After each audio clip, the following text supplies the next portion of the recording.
Regardez, cette situation, on a vu depuis, disons, avant la rentrée même scolaire, des menaces qui planaient à l'horizon. Planaient déjà. Est-ce que pour vous, c'est la solution, l'intimidation? Comme dit, on vous doit quelque chose, mais celui qui vous doit procède par intimidation. Ça, Gerlin, ça va faire bientôt, je ne sais pas combien de temps, on était sur ce même plateau et on débattait du même sujet. Oui. Je crois que c'était l'année dernière. Oui. On débattait du même sujet. Et déjà, je vous faisais comprendre la difficulté qu'il va avoir pour l'État à résoudre ces problèmes-là. C'est justement pourquoi je vous ai fait venir, hein, pour que...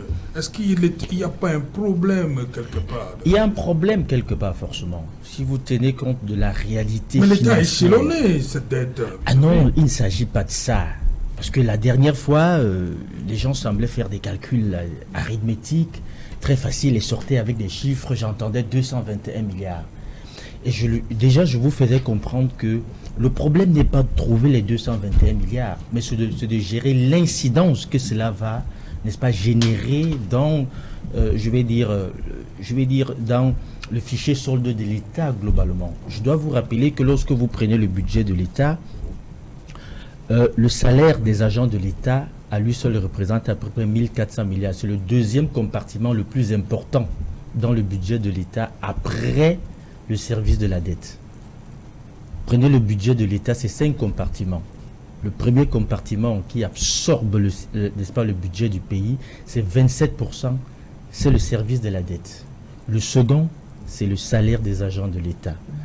À ces deux-là, ils absorbent presque à eux seuls, c'est-à-dire que le service de la dette et les salaires de l'État, ils absorbent à eux seuls la part réelle, n'est-ce pas, je vais dire, les fonds propres, les revenus réels de l'État dans le budget, qui représente à peu près 3500 milliards. C'est ça le problème. Et donc aujourd'hui, il y a également une autre variable dont il faut tenir compte. C'est que nous sommes sous un programme d'ajustement avec le FMI depuis 2016 et nous n'en sommes pas sortis. C'était un programme triennal qui partait de 2017, je crois, à 2019 et qui a été prolongé jusqu'en 2024. Et donc, vous savez que quand nous sommes sous un programme d'ajustement, c'est vrai que pour alléger un peu cette fois-ci, on a parlé d'un programme d'ajustement budgétaire. Ça veut dire tout simplement que nous perdons une part de notre souveraineté dans la gestion de nos finances publiques. Et donc désormais, vous allez vous rendre compte que beaucoup de décisions importantes qui ont été prises concernant notre budget, on vous a toujours dit, le FMI a dit que, regardez par exemple l'augmentation des prix du carburant.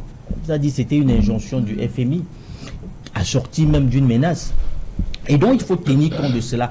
Lorsque vous êtes sous un programme avec le FMI, cela entraîne forcément un plan d'austérité. Et parmi ces plans d'austérité, c'est les salaires d'abord. Le FMI vous dit, je ne vois pas pourquoi est-ce que, estimons-nous heureux, même qu'il n'est pas encore demandé, que le FMI n'est pas encore imposé, n'est-ce pas, une coupe, n'est-ce pas, salariale au Cameroun. Je crois que c'est un débat, ça se discute très fort.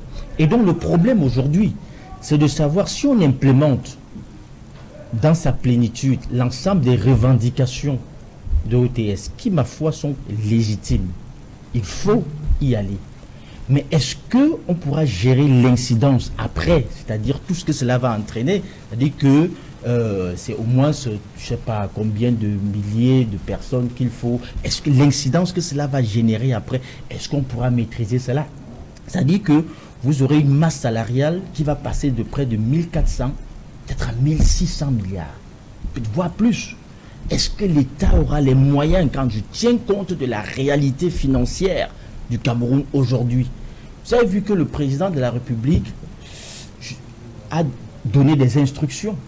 Mais est-ce qu'on vous a indiqué sur quelle ligne ça devait être payé? Parce qu'aujourd'hui, le ministre des Finances peut, après cette instruction-là, le ministre des Finances peut paraître comme le bourreau des enseignants, c'est-à-dire celui qui refuse d'implémenter les hautes instructions du chef de l'État. Donc pour vous, le gouvernement n'est pas de mauvaise foi? Je ne dirais pas qu'ils sont de mauvaise foi, je dirais Parce que lorsqu'on lit les enseignants, ils disent que c'est le gouvernement qui n'arrive pas, ne veut pas appliquer les hautes instructions du chef de l'État. Non, le gouvernement n'est pas de mauvaise foi. Mais est-ce que le gouvernement doit expliquer ça aux enseignants? Pardon? Est-ce que le gouvernement l'a expliqué ainsi? C'est la méthode. C'est la méthode qui n'est pas bonne. Voilà.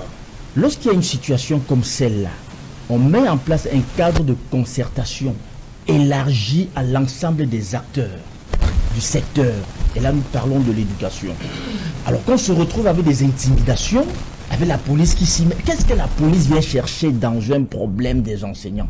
Si vous prenez tous les enseignants, vous les foutez en cellule, vous aurez résolu quel problème? Il me semble que pour que ce problème atteigne ce niveau, on a passé le temps, c'est depuis 2016, on pousse la poussière sous le tapis. Et qu'à un moment donné, on ne peut plus pousser la poussière sous le tapis. Il faut faire face à nos responsabilités, il faut faire face à la réalité. C'est ce qui nous rattrape aujourd'hui. Et donc, la fuite en avant ne peut pas se faire éternellement. Je veux dire que l'année dernière, on a justement fait la fuite en avant. C'est-à-dire on s'est appuyé sur les hautes instructions du chef de l'État pour sauver une année. Mais je veux dire, le système académique ne se limitait pas à 2022, 2023. Il y a bien 2023, 2024 et ainsi de suite. Et je dois vous rappeler que l'école normale n'a pas arrêté de recruter. Voilà. En même temps qu'ils se plaignent au TS, en même temps, il y a également une autre plainte, c'est-à-dire la carence des enseignants dans nos établissements. Ça veut dire qu'il faut recruter davantage. Et chaque fois qu'on recrute davantage, cela, n'est-ce pas, c'est la dette qui va s'augmenter. Parce que ces gens qui vont sortir de l'école normale, je ne sais pas, la QV qui est en ce moment en formation, quand cette QV-là va sortir, il va falloir les intégrer. Et quand on va les intégrer, ça va venir gréver encore davantage les revendications. Et donc, c'est ça qui est le problème aujourd'hui. La réalité, ayons le courage de le dire, c'est que, eu égard à la situation financière du Cameroun aujourd'hui, ça va être très difficile de dégager une ligne budgétaire pour pouvoir résoudre ce problème à moyen terme et à long terme. Ça va être très très difficile. Mais je dis, ça me semble quand même assez biscornu d'employer des méthodes, je vais dire, un peu dépassées pour pouvoir résoudre ce problème. On n'a pas besoin d'intimider les enseignants.